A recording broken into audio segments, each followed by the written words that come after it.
Good day. I served in the United States Navy for 10 years, traveling much of the world on various frigates and destroyers. And today I am here to share my transition story from military to civilian life. Personally, I didn't have much of a transition period, and it was one of the most stressful experiences ever in my life. Coming off an injury, I was quickly processed and retired, during which time I was very limited on being able to focus on those next steps and plans while still trying to recover and making sure I received the proper treatment. The paperwork, the VA system, they were all so vaguely explained, and they weren't very helpful.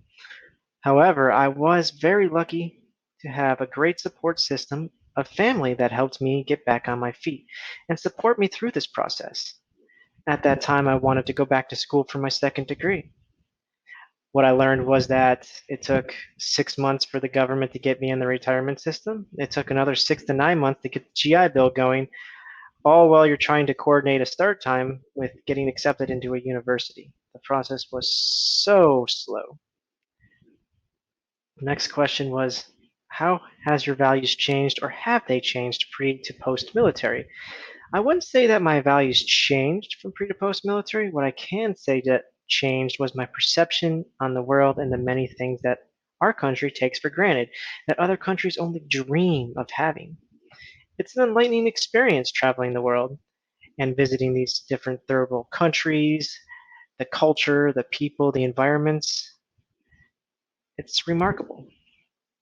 In the Navy, we consider honor, courage, and commitment the main three values.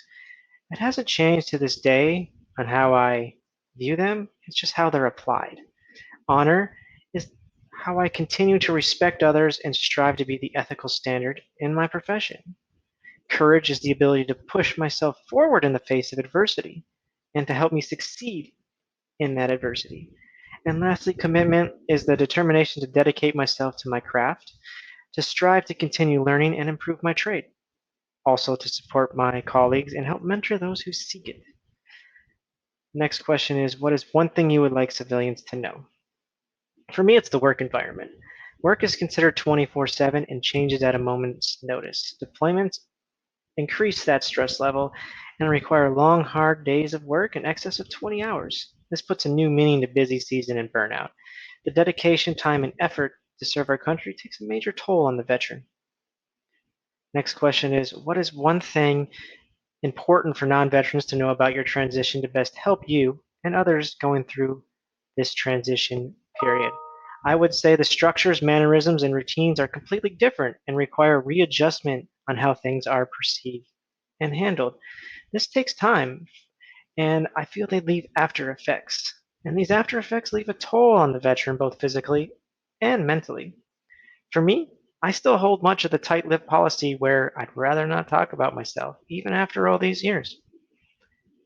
Next question was, how do the leaders at RSM support you? The leaders in my particular office has made the environment like a small family. They're always open for discussion. They are supportive of the needs you bring forward and help guide you on the path to owning your future. Post-retirement from the military, I couldn't have been luckier to know and work with such a great group of individuals. And lastly, is there one thing RSM could do better to support people transitioning from the military, and what would that be?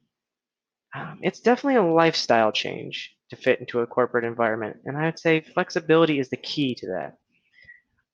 Understanding that veterans, unlike a lot of new hires, they're very dedicated to their craft, and they worked with minimal supervision because in their line of work, one mistake could have cost someone their life.